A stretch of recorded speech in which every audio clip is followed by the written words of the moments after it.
siempre debemos estar preparados. Cuando venga el Señor, Él no va a decirle, prepárese que hoy el jueves, ¿oyó? El jueves voy a ir por usted, sino que el Señor aparecerá en cualquier momento y debemos estar preparados. Nuestras vestiduras deben estar, dice la Biblia, en todo tiempo sean blancos tus vestidos y nunca falte ungüento sobre tu cabeza. Bueno, hermanos, el tema que tengo para compartirles hoy es un solo cuerpo y un solo alimento. O sea, aquí todos comemos lo mismo, como en la casa, ¿no? La mamá hace el alimento, bueno, a menos que haya algo especial, ¿no? Que alguien no pueda comer por cuestión de salud o algo, alergia o algo, pues de resto todos participamos del mismo alimento.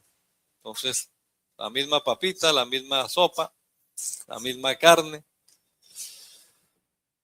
Aquí también en la iglesia, pues todos participamos de un mismo alimento, como acabamos de leerlo. Hay un solo pan, y aunque somos muchos, todos participamos de ese mismo pan, pues somos un mismo cuerpo. Como iglesia, nosotros tenemos algunas prácticas, algunas ceremonias especiales, y tienen que ver, por supuesto, con el plan de salvación también. Entre esas sobresalen el bautismo en agua en el nombre de Jesucristo y esta que hoy estamos celebrando, que es la Cena del Señor. Ocupan lugares importantes. No obstante, hermanos, hay una diferencia entre algunos credos y lo que cree la Iglesia del Señor, aquí reunida hoy. Nosotros no somos sacramentalistas, o sea, no creemos en los sacramentos, pero sí creemos que hay algunas ordenanzas de parte del Señor, o sea, el Señor mandó hacer algo, ¿ya? Y eso es lo que nosotros estamos haciendo hoy.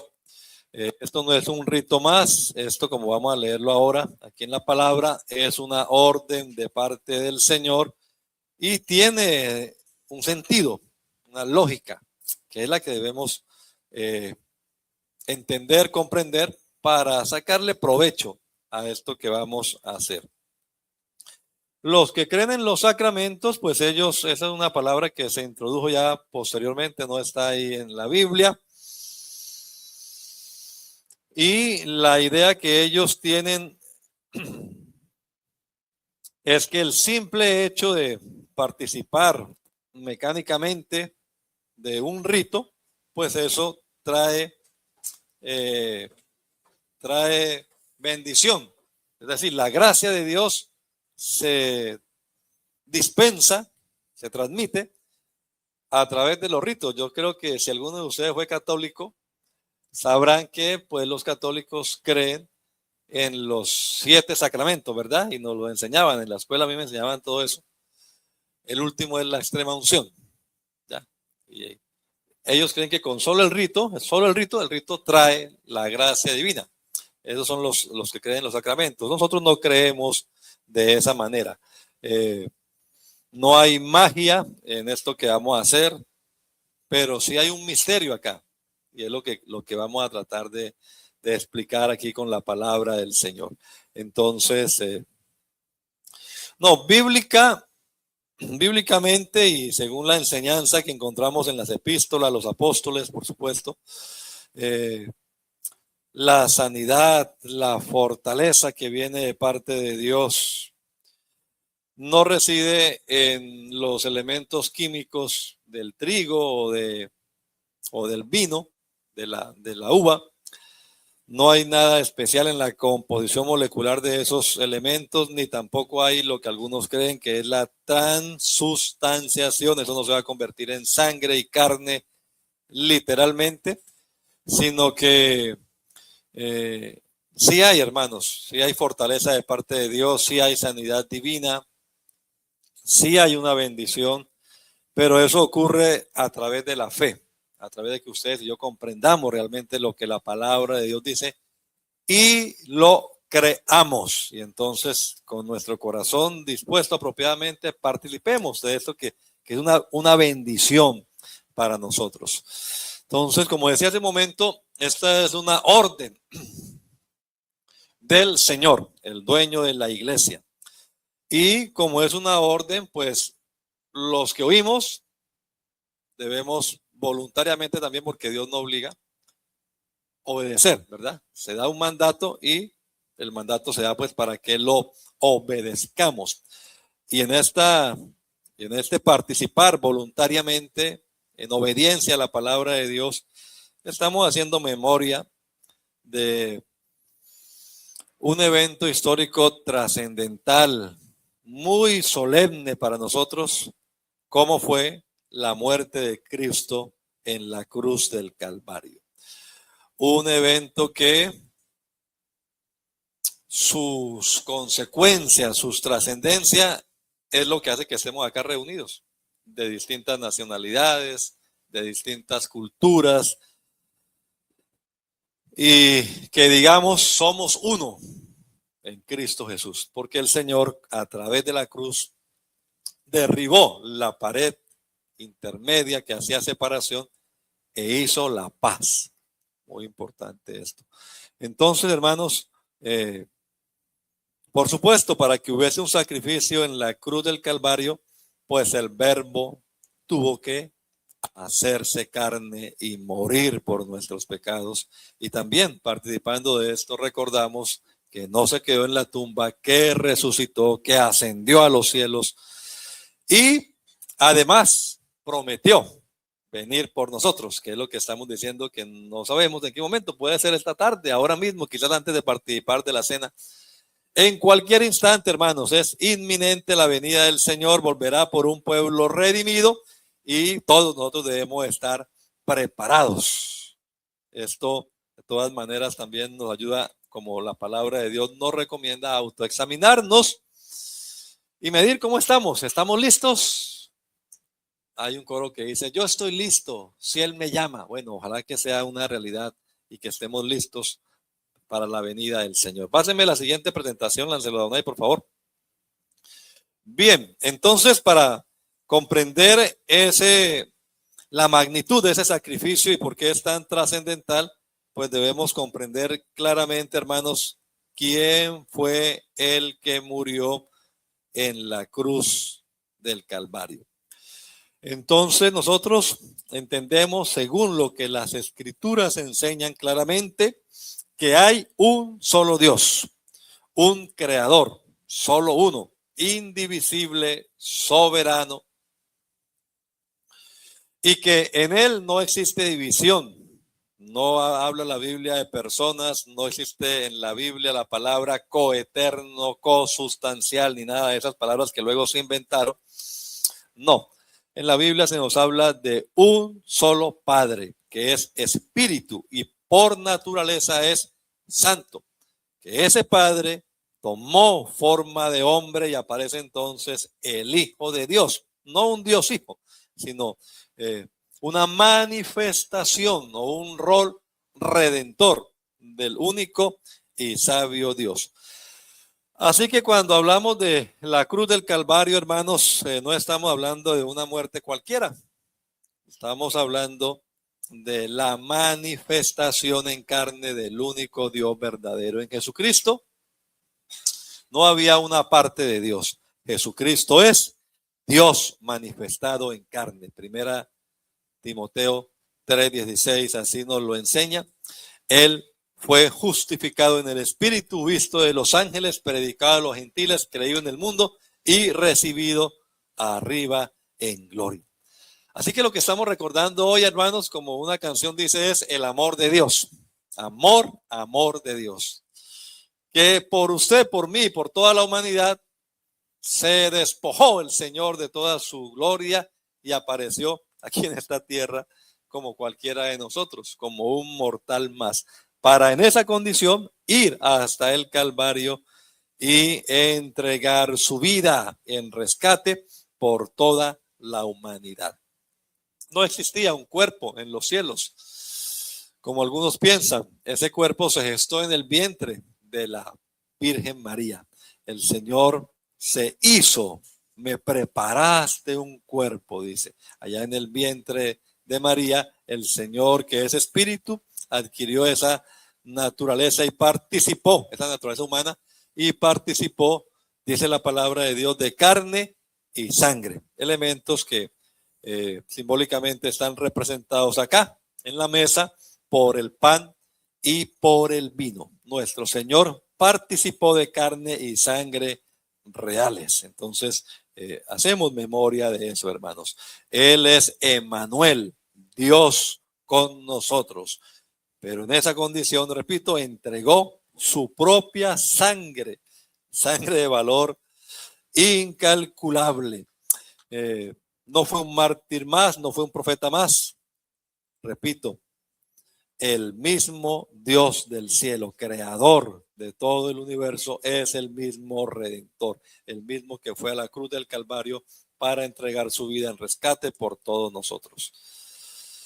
Hablemos un poquito entonces de la cruz. Vamos a la siguiente, Láncelo Adonai. La cruz. Bueno, sin cruz, o sea, sin Calvario no hay iglesia. Ya, es lo que vamos a mirar acá. La iglesia no existe en el Antiguo Testamento. La iglesia comienza después de la muerte de Cristo en el Calvario. Repito, el creador de todas las cosas vino a esta tierra y nos dio ejemplo, como decíamos hace unos días, recordando pues al hermano Fernando López, que dice: el Señor Jesucristo, que es el dueño de todas las cosas, el creador de todo lo que existe, vino a esta tierra naciendo de un vientre prestado, fue acostado en un pesebre prestado, vivió y predicó en una casa prestada durante su ministerio en Capernaum, hizo su entrada triunfal a la ciudad de Jerusalén cabalgando en un pollino, hijo de Adna, prestado. Finalmente, tras entregar su vida en la cruz del Calvario, su vida física, pues fue sepultado en una tumba prestada. Y dice el hermano, no dice la escritura que el Señor haya comprado algo, haya invertido algo aquí, una finquita, una casita, en fin. Cuando le buscaron, algunos le preguntaron: ¿dónde moras? Y él dijo: bueno, pues ustedes me buscan y quizás piensan que yo tengo mucho, pero las zorras tienen guaridas y las aves de los cielos nidos, pero el Hijo del Hombre no tiene dónde reposar su cabeza. Tremendo, ¿eh? Pero el que nunca compró nada aquí en esta tierra, hermanos, nos compró a usted y a mí. Tremendo. Lo que no había cómo comprar, porque la redención de un ser humano es muy costosa, muy valiosa, pero él con su sangre nos compró. Derramó su sangre en la cruz del Calvario por usted y por mí. Hay como una cadena, ¿no? Si el Señor no se hubiese hecho carne, pues no había ido a la cruz del Calvario. Y si no va a la cruz, pues no hay muerte de redención, no hay tampoco sepultura ni resurrección, ni tampoco hay ascensión a los cielos, ni tampoco hay segunda venida, porque ¿de qué si el Señor no apareció aquí en esta tierra? Así que gracias a Dios por la encarnación de Cristo. Debemos estar agradecidos siempre por eso, hermanos. Hay un coro que cantamos a veces que tiene una cadena similar, porque bueno, ese coro dice que, ahora se me fue dejaste mostrarnos: de tu trono a la cruz, ¿verdad? Hay una cadena. ¿Y qué más? ¿Qué más? De la cruz, morir. De la muerte a tu trono. Hay una cadena también que ese coro nos hace pensar en eso que pasó, un orden, así, todo encadenadito. Bueno, hoy estamos conmemorando eso, hermanos, ese ese despojamiento de Cristo, de su gloria, ese participar de carne y sangre, ese sufrimiento entregado. Su sangre fue derramada, su carne fue despedazada, pero luego resucitó triunfante y subió por encima de todos los cielos, subiendo a lo alto, llevó cautivo a la cautividad y dio dones a los hombres. Vamos a la siguiente. Cuando Adán aparece en este escenario terrenal, la Biblia nos cuenta que Adán no tenía esposa, ¿recuerdan? Adán le puso nombre a todos los animalitos y le ponía, usted es león y usted es leona, ¿verdad? Usted es tigre y usted es tigresa, y así.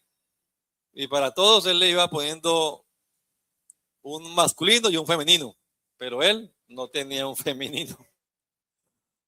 Entonces el Señor, en su infinita sabiduría, pues creó a la mujer.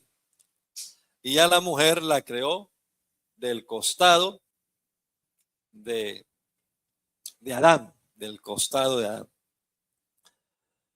Así que Eva pues participa de la misma naturaleza de Adán.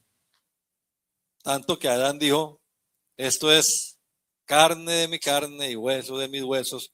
Por tanto, la voy a llamar varón A. Varona. Ahí aparece. Bueno, hermanos, hay una analogía ahí que en varias oportunidades hemos oído, hemos oído enseñanza respecto a esto, hasta una canción por ahí del hermano Ciro Calderón. También habla acerca de eso, del costado herido de Cristo, de donde salió la iglesia. Pero aquí lo que quiero resaltar, hermanos, es que así como Eva participa de la misma naturaleza de Adán, la iglesia también participa de la misma naturaleza de Cristo. Adán es terrenal, pero Cristo es celestial.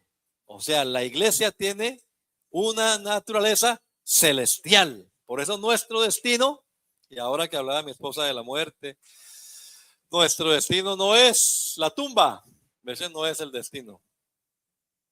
Nuestro destino, nuestra morada está allá en los cielos, ¿ya? Algún día aparecerá el Señor y como leíamos y sabemos la escritura, entonces los muertos en Cristo resucitarán primero, ¿verdad? Y saldremos juntos a recibir al Señor en el aire y así estaremos para siempre con el Señor. Repito, porque nuestra ciudadanía no está aquí, nuestra ciudadanía está en los cielos, de donde también estamos esperando a nuestro Redentor. Entonces la iglesia fue extraída también de ese costado herido de Cristo y por eso participamos del mismo ADN, la misma naturaleza de Cristo Jesús.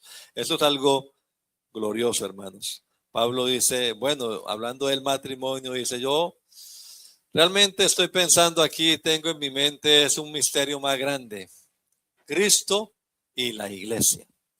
O sea, si el ser humano, el hombre se une a su mujer y es uno con ella, Cristo y la iglesia también son uno. Tanto que la Biblia dice que Cristo es la cabeza y la iglesia es el cuerpo. Así que, hermanos, tenemos esperanza. El Señor Jesucristo vendrá por su cuerpo, por su iglesia y nos llevará allá a la patria celestial, a los cielos, de donde vino el Señor Jesucristo. Él vino del cielo, tiene su origen allá y también la iglesia estaremos con él para siempre en la presencia del Señor. Esta iglesia, hermanos, además tiene una responsabilidad y la responsabilidad es pues ser luz a los que están en tinieblas, a los que están en la oscuridad. Cuando participamos de la cena del Señor, la Biblia dice, la muerte del Señor anunciamos hasta que Él venga. Vamos a la siguiente, Lancelot Adonai. Escuche lo que dice el profeta Isaías. Bueno, no voy a leer todo el capítulo, pero algunas partes. Además lo cantamos a veces, ¿no? Hay un coro también que dice: despreciado y desechado por los hombres, más precioso y escogido para Dios. Jesucristo es la base y el fundamento donde la iglesia, él mismo la edificó. Despreciado y desechado entre los hombres, varón de dolores, experimentado en quebranto, y como que escondimos de él el rostro, fue menospreciado, no le estimamos. Sin embargo, la Biblia dice que él estaba cargando. Esa gente no lo comprendía, ¿no? Y muchos no lo comprenden todavía, pero estaba llevando el peso nuestro, no estaba siendo castigado ni vituperado por su propia maldad, sino por la nuestra. Pero el profeta más adelantico dice que al final verá el fruto de la aflicción de su alma y quedará satisfecho. O sea, este sacrificio tiene una consecuencia, tiene un futuro, tiene una razón, hay una bendición, ¿sí? En el sacrificio de Cristo. Verá el fruto de la aflicción de su alma y quedará satisfecho. Hermanos, la iglesia, esta comunidad de creyentes que no solamente acá, sino en todo el mundo se reúne y exaltamos al Señor, levantamos nuestras manos y participamos también del pan y del vino, es ese fruto de la aflicción de su alma. Porque Cristo fue al Calvario, usted y yo podemos ser parte de la iglesia hoy. Repito, sin sacrificio no hay iglesia. Así que somos nada menos y nada más que el fruto de la aflicción del alma del Señor Jesucristo. Fruto directo de esa agonía de Cristo, de sus latigazos, de esa corona de espinas, de los clavos, bueno, en fin, tantas cosas, tanto que a veces la gente ni quiere ver las películas. No, eso es muy aterrorizante. Bueno, eso fue lo que le costó al Señor que ustedes y yo estemos acá reunidos hoy, amados hermanos. Escuche entonces esta pregunta. ¿Cómo podría una persona, o aún un creyente, miembro de la iglesia, atreverse a dañar lo que le costó tanto al Señor Jesucristo? Si Él vino a sufrir así para darnos la paz, ¿cómo se atreverá alguien a sembrar discordias, a sembrar odios, a intentar hasta mutilar el cuerpo de Cristo con chismes, con herejías, contiendas, disensiones, etcétera? Sabiendo que este hermano de quien está hablando es el fruto de la aflicción del alma de Cristo. Tremendo, ¿ah? Yo pienso en un amigo mío que una vez me dijo algo así, dijo: pero si el Señor Jesús entregó su vida en la cruz por usted, ¿por qué yo no voy a hacer eso? O sea, un favor que me iba a hacer. Y me puso a mí a pensar, porque yo pedí, ¿verdad? O sea, tanto hizo el Señor siendo quien es por mi hermano, que yo quién soy para decirle no y hasta de pronto menospreciarlo o hablar mal de él, ¿no? Entonces, Dios nos libre de eso, hermanos. Aquí, cuando estamos conmemorando la cena del Señor, entonces al participar de este mismo pan, estamos declarando que somos uno y que debemos también amarnos, protegernos, cuidarnos, estimularnos mutuamente. Vamos a la otra, Láncelo Adonai, por favor. El hermano, de pronto ustedes han oído esto, el hermano Álvaro Torres usa una lógica matemática para explicar que somos uno en Cristo. Esa es la famosa palabra koinonía, de la que se habla mucho en el Nuevo Testamento, que va más allá de compartir el pan y de tener quizás, como la iglesia hacía al principio, sus bienes en común. Va mucho más allá. La Biblia dice en 1 Juan 1:3 que nuestra comunión verdaderamente es con el Padre y con su Hijo Jesucristo. Es una relación vertical, ¿no? Somos uno con el Señor. Pero esa comunión vertical también, en otras oportunidades lo hemos dicho, tiene que manifestarse horizontalmente. Porque luego dice, lo que hemos visto y oído, esto os anunciamos para que también tengáis comunión con nosotros. Esos días alguien nos estaba contando de un hermano que decía, o que dice, yo tengo una buena relación con Dios. O sea, un hermano que no se congrega, ¿ya? Y entonces lo llaman y le dicen, hermano, no, tranquilo, hermano, yo tengo una relación buena con Dios. Yo sé que estoy bien, está allá. Y todo fue por un malentendido, por tocar, ¿no? Era lo que nos contaban, porque algo pasó y no lo dejaron tocar más. Y entonces, allá no me quieren, allá no de qué. Oiga, usted no puede estar bien con Dios si está mal con la iglesia. ¿Ve? Usted, para poder estar bien con Dios, debe estar bien con su hermano, con la iglesia. La comunión con Cristo se refleja también en la comunión unos con otros. Esa es repito, la palabra koinonía. Y la lógica que usa nuestro hermano Álvaro para explicar eso es que hay la palabra creo que es axioma matemático. Me parece que es axioma. Puede que me esté equivocado. Dos cantidades iguales entre sí, o más bien dos cantidades iguales a una tercera son iguales entre sí. Ese es el axioma que explican. Entonces, si A es igual a C y B es igual a C, pues A es igual también a B. ¿Ya? Eso lo estudia uno en la matemática, lógica matemática. Dos cantidades iguales a una tercera, pues son también iguales entre sí. Entonces dice el hermano, y si aplicamos este principio matemático a la iglesia dice que si alguien se une al Señor, un espíritu es con él. Entonces, somos uno en Cristo, somos uno. Si yo soy uno con el Señor. Pero mi hermano también se unió con el Señor y también es uno con él. Entonces, A igual a C y B igual a C. ¿Qué vienen a hacer A y B? Pues también mi hermano y yo vamos a ser uno en el Señor. Es el resultado inevitable, hermano, de habernos unido a Cristo Jesús a través del nuevo nacimiento. Pero sabe que eso es una unidad que debemos cuidar.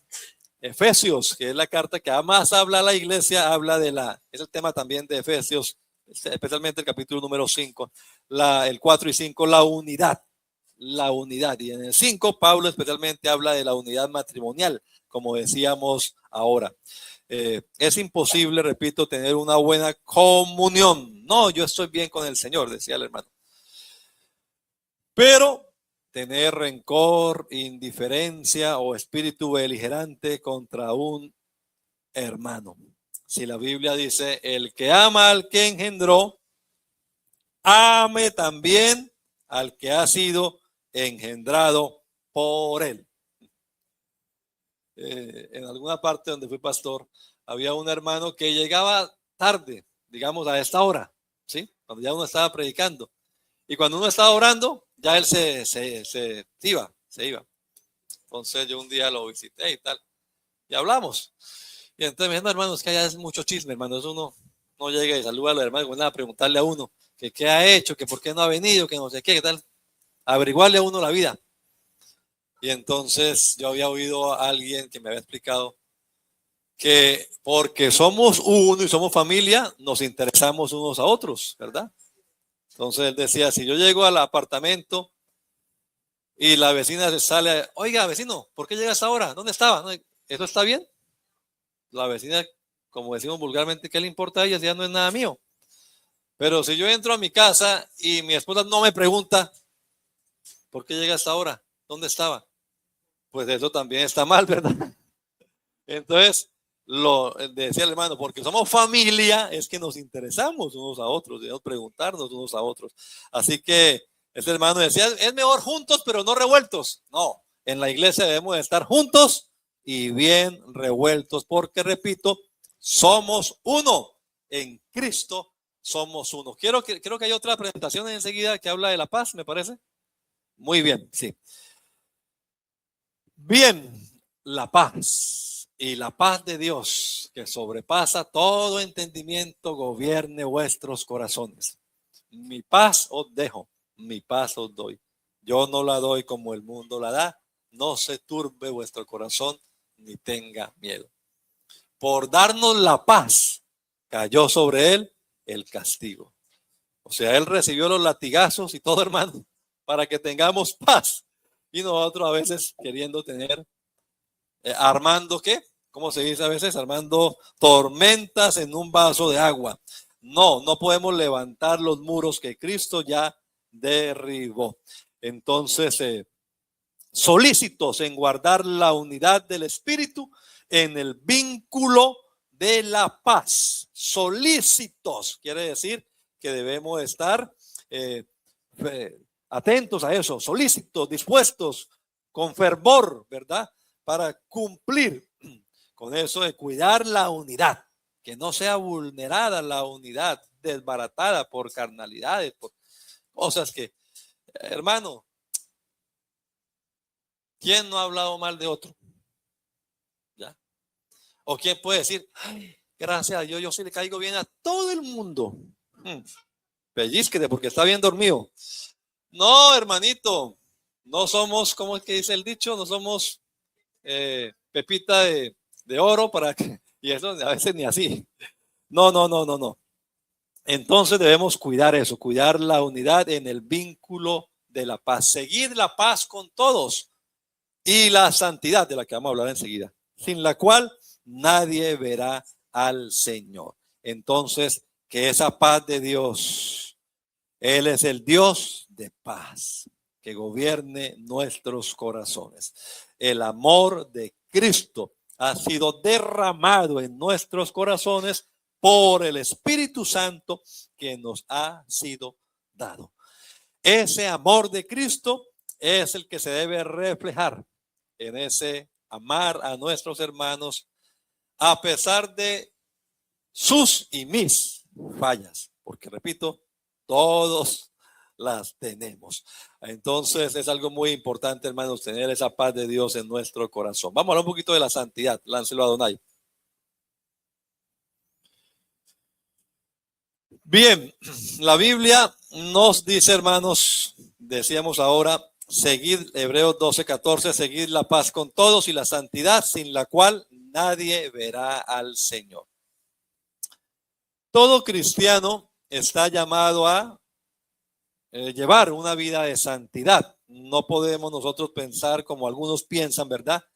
Que Cristo es mi Salvador, pero no es mi Señor, para decir yo soy salvo, pero puedo hacer lo que me da la gana. Hay gente que piensa así, ¿ya? Yo soy salvo, ya a mí me salvó el Señor por la fe, pero yo con la carne puedo hacer lo que quiera. La carne no tiene nada que ver. Pero no, eso no es verdad. Se tiene que reflejar la santidad de Dios en nuestra vida diaria.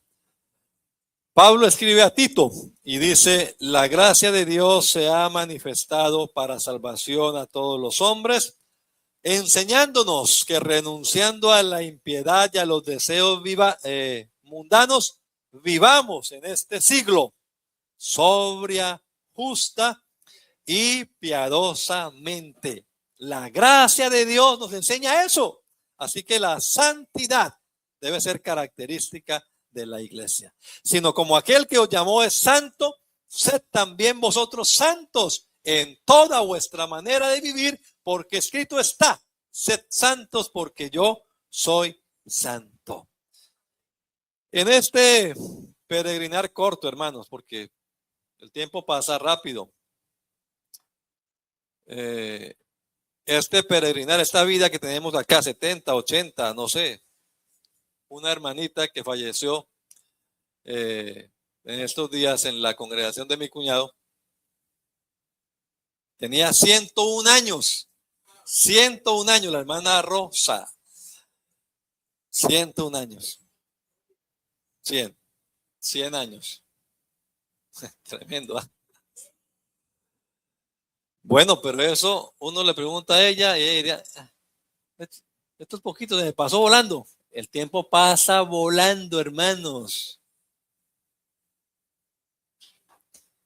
Pero en este corto peregrinar, ustedes y yo debemos ser conscientes, hermanos, que debemos ser ejemplo al mundo en el que vivimos, porque el Señor nos sacó de allá y nos ha puesto en lugares celestiales con Cristo, nos ha lavado de nuestros pecados, nos ha vestido, nos ha puesto vestiduras blancas, resplandecientes. Hermanos, la sangre de este cordero es la única sangre que limpia. Qué tremendo, ¿eh? Sangre que purifica, sangre que limpia. La sangre de Cristo limpió mi corazón. Así que al participar de esto estamos recordando todo eso, hermanos. Por eso debemos cada uno ser conscientes, hermanos, pruébese cada uno en esta disciplina espiritual. Otra cosa también interesante acá. Me parece que está ahí. Vamos a la siguiente, Lancelo Adonai. A ver, por favor. Sí, ahí, bien. Es tener en cuenta que para participar de la mesa del Señor, pues debemos creer lo mismo, ¿verdad? Por eso, pues, explicamos esta ceremonia. Usted no puede participar de ella de cualquier manera. Aquí, yo no creo en Jesús, pues no participe de eso, porque estamos hablando de la muerte de Jesús, de su sacrificio en la cruz. Entonces, de ahí la importancia de trazar bien la palabra de verdad, la instrucción que Pablo le da a Timoteo: procura con diligencia presentarte a Dios aprobado, como obrero que no tiene de qué avergonzarse y que usa bien o que traza bien la palabra de verdad. Es fundamental acudir a la palabra y dejar a un lado nuestras preconcepciones, ¿no? Bueno, ahí la Biblia dice, pero yo creo de esta manera. Pues mejor no crea como usted cree, crea lo que la Biblia dice. La característica de la iglesia apostólica en Hechos, ¿cuál era? Perseveraban en la doctrina de los apóstoles. Entonces creamos lo que la palabra del Señor enseña y más bien dejemos a un lado porque hay también doctrina de hombres. La otra vez aquí hacíamos esa clasificación de doctrinas que aparecen en la palabra del Señor, así como hay doctrina de demonios, hay doctrina de hombres, también está la doctrina apostólica. En esa es en la que debemos perseverar nosotros. Compra la verdad y no la venda, dice la palabra del Señor también. Bien. Está como larga esta disertación, ¿cierto, hermanos? Pero ya vamos a terminar y vamos a participar de la cena del Señor. Vamos a la siguiente, Lancelo Adonai. La muerte. La muerte del Señor anunciáis hasta que Él venga. Pero resulta que la muerte de Cristo no es solamente la muerte de Él. Cuando usted y yo creímos en Jesús, también nos apropiamos cada uno de su muerte. Es decir, que en esa cruz entendemos el que debía estar clavado era yo y era usted también. Entonces, por eso la palabra dice que el amor de Cristo nos constriñe pensando esto, que si uno murió por todos, luego todos murieron, para que los que viven ya no vivan para sí, sino para aquel que murió y resucitó por ellos. Usted que va a participar de la cena del Señor debe estar muerto, muerto a los pecados, muerto con Cristo, crucificado con Cristo. Estamos predicando públicamente que hemos muerto. Si alguno quiere venir en pos de mí, palabra del Señor. Si alguno quiere venir en pos de mí, niéguese a sí mismo, tome su cruz cada día y sígame. La muerte a mi yo, a mi ego. El hermano Álvaro también nos contaba la otra vez de alguien que se murió y pensaron que colocándole una canción allá en Barranquilla, en Colombia, una canción que se llama La Pollera Colorada, una canción popular. Pues no, que a esa le gustaba mucho a él, ¿qué tal? Entonces le pusieron allá la fanfarria y todo, pero no, el muerto estaba muerto. Sí. Entonces los muertos no sienten. Los muertos no escuchan, los muertos no ven. Un muerto no es grosero. A un muerto usted lo puede insultar y el muerto no le va a contestar. Está muerto. Un muerto no odia a nadie. Un muerto no tiene enemigos. Tanto que dicen algunos por ahí, un dicho, no hay muerto malo. ¿Se acuerdan? Porque sea como sea, no, era muy buena persona. No. Oiga, cuando morimos al orgullo, al ego, al yo, pues no debemos ofendernos por lo que se escuche por ahí, por lo que se diga. Estamos muertos, muertos a los pleitos, a los celos, a las iras, a las divisiones, a esa manifestación de la vida carnal. Hemos muerto a eso. Ojalá que digamos como Pablo, ¿no? Con Cristo estoy juntamente crucificado y ya no vivo yo. Ahora vive Cristo en mí. Y lo que ahora vivo en la carne, lo vivo en la fe del Hijo de Dios, el cual me amó y se entregó a sí mismo por mí. Eso es difícil, pero el Señor nos ayuda, hermanos. El Señor nos ayuda. Vamos a la siguiente. Porque cuando uno es hijo de Dios, cuando uno nace de nuevo, se convierte en siervo. Y siervo es el que, como dijo el Señor, ¿no? Vosotros me llamáis maestro y Señor. Y decís bien porque lo soy. O sea, Él era el maestro y el Señor. Pero recuerdan lo que hizo, hermanos, en la última noche que pasó con sus discípulos. Cuando terminaron de comer, tomó una toallita, en Reina Valera llama lebrillo, ¿no? Una cosa para echar agua. ¿Y qué hizo? Le lavó los pies a los discípulos. Le lavó los pies a los discípulos. Porque el Hijo del Hombre no vino para ser servido, sino para servir y para dar su vida en rescate por muchos. Y la Biblia dice que como Él es, así somos nosotros en el mundo. Tremendo. Ejemplo os he dado, dijo Él. También debéis lavar los pies unos a otros. Hermanos, que Dios nos ayude para considerar a mi hermano y a mi hermana como superior a mí mismo y no pensar que es Él el que me tiene que servir, sino que soy yo que tengo que servir a mi hermano, no buscando privilegios, no buscando reconocimientos, no, vaciándonos por completo como nos dejó el Señor el ejemplo. Y la piedra que está ahí al lado, yo no sé si será una verdadera piedra, pero la Biblia nos habla de un pedernal, duro pedernal, el duro pedernal, Isaías 57. Hay una palabrita de la que se habla mucho ahora, que es la palabrita resiliencia. Yo la busqué en el diccionario. Es la capacidad de adaptación de un ser vivo frente a los agentes perturbadores o un estado o situación difícil y contraria. Eso está en el diccionario de la lengua española. Por ejemplo, dice, la muerte de un ser querido pone a prueba nuestra resiliencia. Esa palabrita.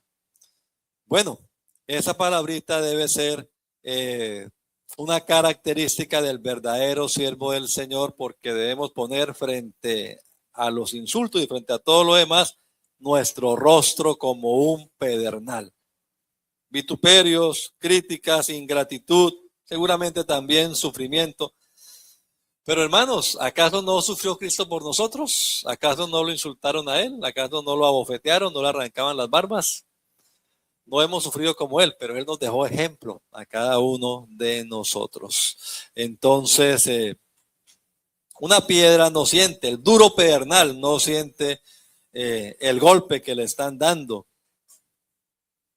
el cristiano que ha muerto a sí mismo está dispuesto a eso, a soportar también los embates contrarios. Esa es la actitud de un verdadero siervo del Señor.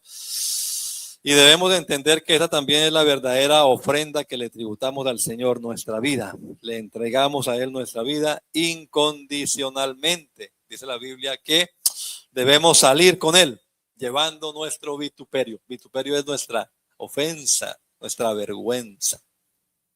Vamos a la siguiente, Lancelot. No, ya estamos terminando, hermanos. Vamos a ir concluyendo, pero quiero que reflexionemos en esto que vamos a hacer. Al participar de la cena del Señor, repito, debemos tener una conciencia de qué es lo que estamos haciendo para sacarle provecho a esta ceremonia. Hay todavía muchos en el mundo que son ignorantes respecto a la liberación, la redención que ejecutó Cristo en la cruz del Calvario. Siguen todavía esclavos del pecado porque nadie les ha hablado, nadie les ha dicho: Jesús murió por usted, Cristo le ama, Jesús le ama. Esa es nuestra tarea, hermano. La muerte del Señor anunciáis. Debemos anunciar la muerte del Señor. Lo que hemos visto y oído, esto tenemos que anunciarlo a toda lengua, a toda tribu y nación. Algunos a los que le hablemos dirán: no creo, eso es un negocio de ustedes, ladrones evangélicos. Y bueno, dirán cosas así. Son los incrédulos que escuchan el mensaje, se les predica con amor, pero ellos no creen y reniegan de la cruz de Cristo. El Dios de este siglo les cegó el entendimiento para que comprendiesen las Escrituras. Nuestra tarea de todas maneras es orar, interceder por ellos y, bueno, pedirle a Dios que nos dé la sabiduría, las estrategias, ¿verdad?, para derribar esa fortaleza que el diablo ha puesto a su alrededor y demostrar con nuestro testimonio el amor de Cristo hacia ellos, amados hermanos. Otros son cautivos voluntarios. Prefieren vivir en la inmundicia porque, oiga, se deleitan en el pecado. Sienten que esto sí es vida. Ustedes no saben lo que es placer. Aman más las tinieblas que la luz.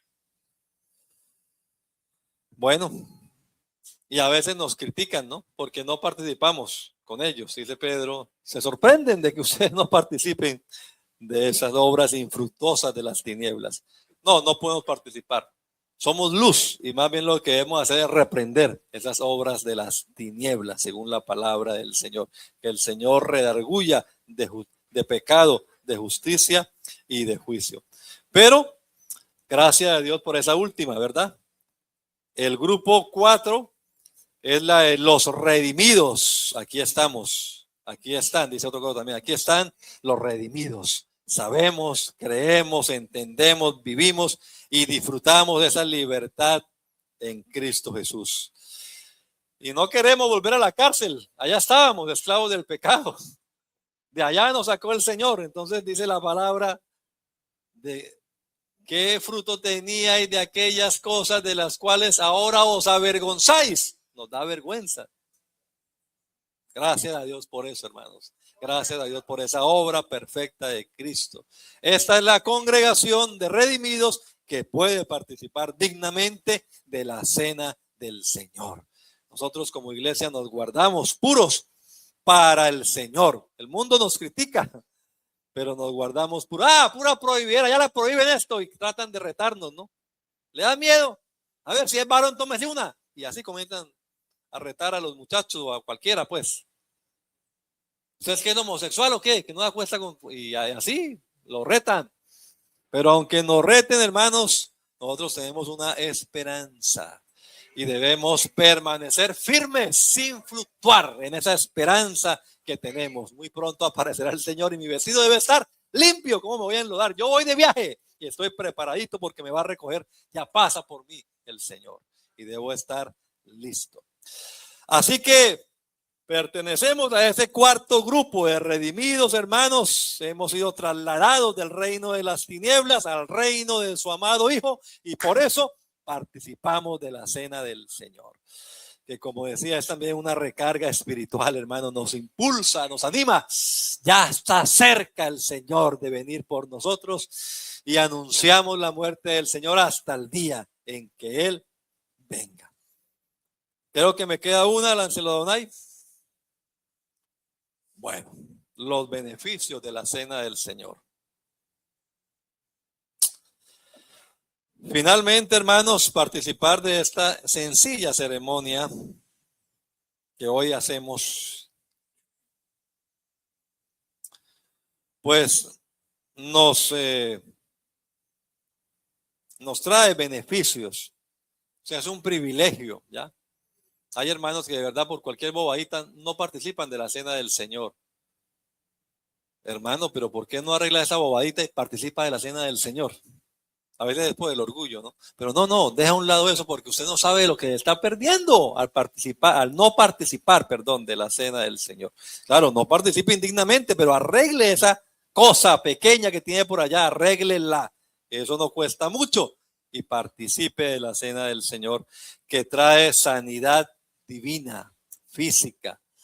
Esta mañana estaba yo por acá con un dolor y estaba yo pensando, ay Señor, necesito sanidad divina hoy, Señor, que esta cena nos quite, hermano, lo que tengamos. A veces ni los médicos saben qué tiene usted, pero el Señor sí sabe. Y en la cruz del Calvario sufrió por nuestras enfermedades. Por su llaga fuimos nosotros curados. Hay provisión para el cuerpo físico del creyente que esté enfermo. Puede haber sanidad divina en el nombre de Jesús al participar de esta cena por la expiación de Cristo en el Calvario. Hermanos, agotados físicamente, quizás también mentalmente por presiones de la vida. Tantas cosas que hay, hermano, pero cuando usted participa de esto en armonía con los hermanos, estos elementos físicos pueden ser un canal de bendición para usted, repito, no como sacramento, sino que usted piense y recuerde, el cuerpo de Cristo fue destrozado para mi sanidad, para mi beneficio. La sangre de Cristo fue derramada hasta la última gota para darme a mí limpieza, bendición, santidad. Y cuando uno piensa y entiende eso y participa adecuadamente del cuerpo y de la sangre del Señor, hermanos, ahí ocurren milagros extraordinarios. En ese instante, el Espíritu Santo de Dios que está presente aquí en esta reunión puede transmitir nuevas fuerzas, no solamente físicas, sino también espirituales.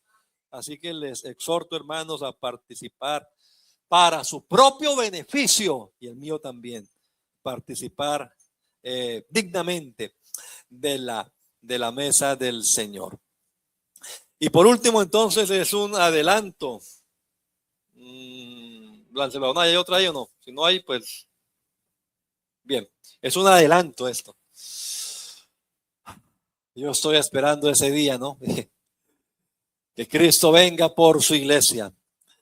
Y tenemos esa esperanza, hermanos. El Señor ha entrado en el santuario celestial con su propia sangre y dice la palabra que allí permanece intercediendo por nosotros. La iglesia, quizás puede aquí en esta existencia, aquí mientras estemos acá en la tierra, ser azotadas por diversas tribulaciones, problemas que llegan, económicos a veces, situaciones de enfermedad también y crisis, ausencia de seres queridos, como estaba diciendo mi esposa, en fin, tantas cosas que afectan, son como vientos huracanados, pero nuestra barca está anclada. Así que aunque el mar se mueva y aunque la embarcación se tambalee, no se va a hundir y vamos a estar seguros en el puerto. Cristo Jesús es el capitán de nuestra embarcación. Entonces, hermanos, hasta que Él venga, Él prometió venir por nosotros y vendrá. El que ha de venir vendrá y no tardará. Quien participa dignamente de la mesa del Señor, está diciendo, Señor, veme aquí, Señor, yo estoy listo. Ay, Señor, ojalá vengas pronto por mí, Señor. Ven, Señor Jesús. Sí, ven, Señor Jesús. Terminamos con eso. No sé si hay una última ahí, pero vamos a estar en pie. Tenga la amabilidad. Sí, amén. Ven, Señor Jesús. Esta es la invitación y vamos a hacer una oración, hermanos. Vamos a pedir al Señor que el Señor nos revista de poder con su Santo Espíritu. Que el Señor sane heridas, sane enfermedades. Hay poder en el nombre de Jesús. Hay sanidad, hay liberación, hay restauración en el nombre de Jesús. Usted y yo podemos participar de esta mesa del Señor y recibir sus beneficios. Demos gracias al Señor. Bendito Dios. Gracias por la sangre derramada en el Calvario, Señor. Gracias por la cruz, Jesús. Gracias por el sacrificio, Señor, que nos compró, nos redimió, Señor. Ahora, Padre eterno, que vamos a participar de esta celebración aquí, Señor Jesucristo. Esperamos que tu Espíritu se mueva, Señor, que tu Espíritu opere milagros aquí, en este lugar, Señor. En el nombre poderoso de Jesús. Amén. Amén. Escuchemos y cantemos también, si podemos, esta alabanza, hermanos. De tal manera me amó